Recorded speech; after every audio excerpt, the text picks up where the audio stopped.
When I was 12 years old, how many of you are 12, by the way? All right, nice. Sitting over there. Okay, anybody over here? No? All right. When I was 12, I met the person who has been my lifelong best friend since then. My mom and his mom knew each other, but man, we lived 2 hours apart. I was in Montrose, and he was in a town called Adrian. And one day, his mom brought him over, and we hung out, and we have been inseparable ever since. When we were 14, his dad died, and he came and stayed with my family for a while. We have been friends ever since, and every year, like once we both got ordained, he's a priest too, which is weird, but once we both were ordained, we realized we never saw each other. We were both too busy and too far apart. He's working in Toledo. And so we decided that every year in July or August, we'll do a retreat together for 10 to 12 days. So that's what we do. And otherwise, it's texting and all kinds of stuff. But I say that because my life is very much defined by this friendship. I can't think of my past without thinking of him. He's at all the big moments. He's at all the terrible moments. I went to college at some school in Ann Arbor. He went to EMU, and I remember, and there was no cell phones back then.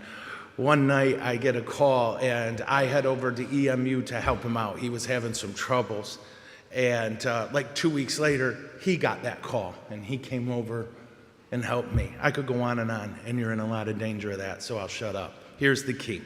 When we look at our first reading today, right, which was hard to read, wasn't it? There was some crazy names in there, and I almost made some up just to throw you out, But what we have is an introduction of two people who their friendship became defining in the New Testament.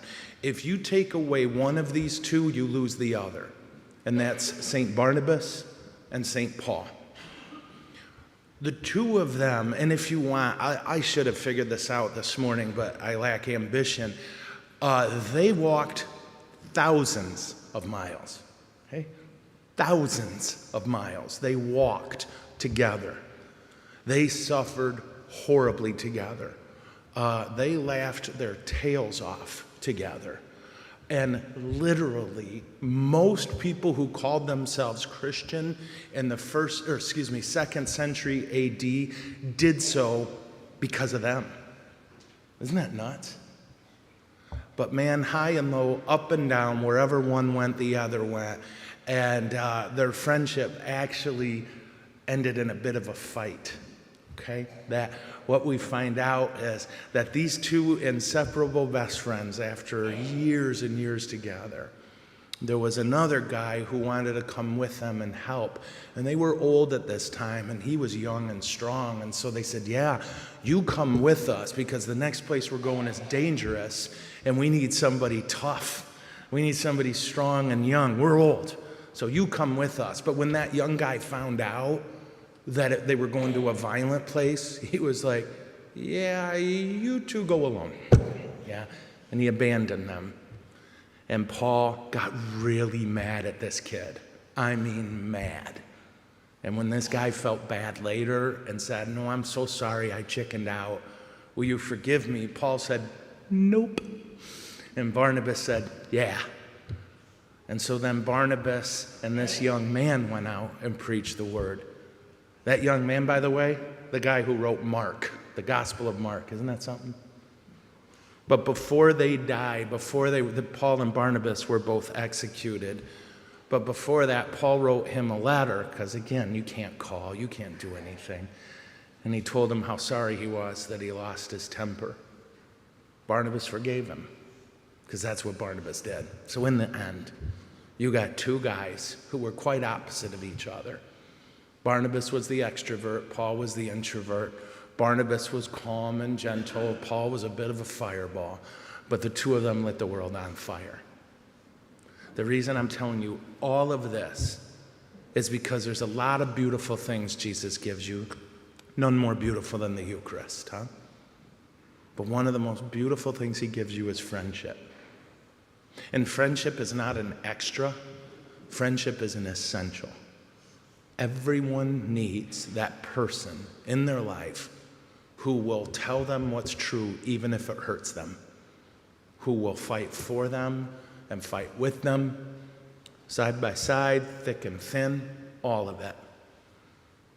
In a day and age when everyone wants you staring at screens, yeah, Jesus wants you looking at hearts, looking at minds, and looking at other people and saying, you're worth more of my time than a device.